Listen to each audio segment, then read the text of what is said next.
Hi, I'm Anthony from learningtoplaytheguitar.net, and in this video we're going to look at the A minor pentatonic scale.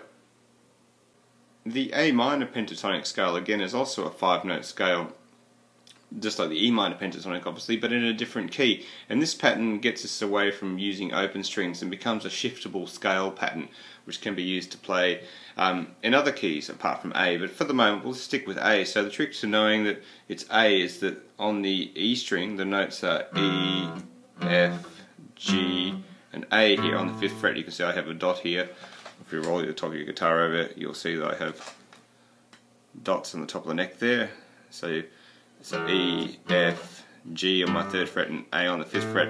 So now, starting at this point, we're going to go with finger numbers, so with one finger per fret, as I like to say, is we're going to play 1, 4, 1, 3, 1, 3, 1, 3, 1, 4, 1, 4, 1, 4, 1, 3, 1, 3, 1, 3, 1, 4, 1. Now that this is a shiftable pattern, so this is for A.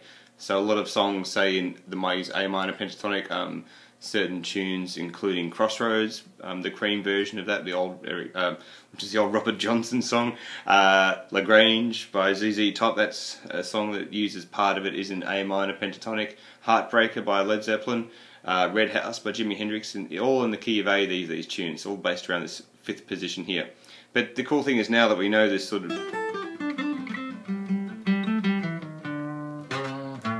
pattern in this position for playing that with little blues note I threw in there to play, we can now just move it up and down to different locations on the neck for different keys. So that will work for a blues in A, or any sort of most rock songs in A if you like.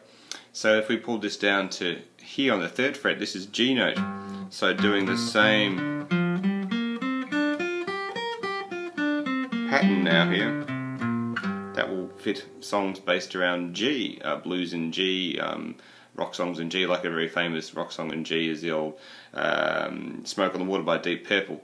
And if you wanted to noodle a little guitar solo or muck around with some notes on top of that song, this is the position to do it in. So the trick is knowing that this is G here on the 3rd fret for songs in G, that would be say A for songs in A. And so for the last little example might be say we want to do a song in B, up here on the 7th fret, so same pattern again, so 1, 4, 1, 3, 1, 3, 1, 3, 1, 4, 1, 4, 4, 1, 4, 1, 3, 1, 3, 1, 3, 1, 4, 1. So that will fit songs based around the key of B, or blues in B if you like.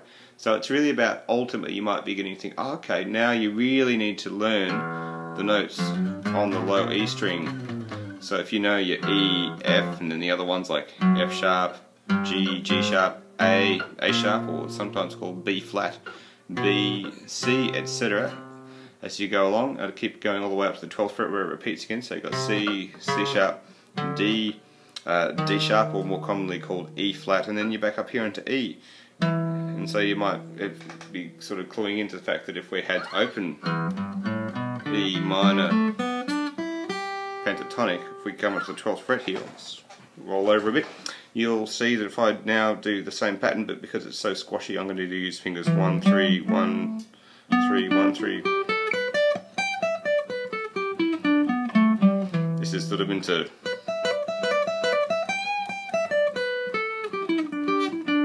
noodly guitar solo land, which is 1 billion rock songs using guitar solos in E in this position.